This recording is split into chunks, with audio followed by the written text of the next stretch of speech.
Good morning parents, నేను Padma get well child development centre నుంచి. ఈరోజు మనం సెల్ఫ్ టాకింగ్ గురించి మాట్లాడుకుందాం.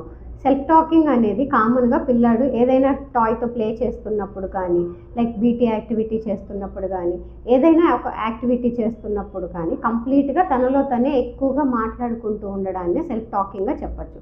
సో సెల్ఫ్ టాకింగ్ని ఎలా తగ్గించవచ్చు?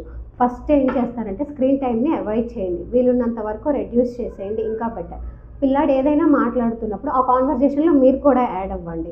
లేదా ప్రాపర్గా స్పీచ్ ఉన్న పిల్లలైతే రీడింగ్ స్కిల్ అది బాగుందనుకుంటే ఏదైనా ఒక పారాగ్రాఫ్ ఇచ్చేసి రీడింగ్ చేయించి దాని నుంచి మీరు క్వశ్చన్స్ అడగచ్చు.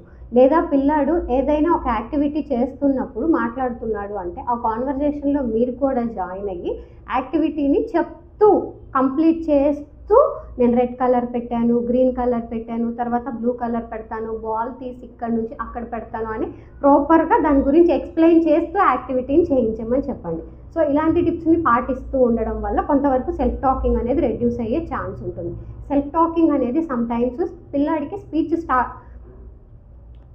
స్పీచ్ స్టార్ట్ అవుతుంది అనే దానికి కూడా ఒక రకమైన సైన్గా చెప్పచ్చు. సో అలాంటి టిప్స్ కోసం మా ఛానల్ని ఫాలో అవ్వండి. Thank you.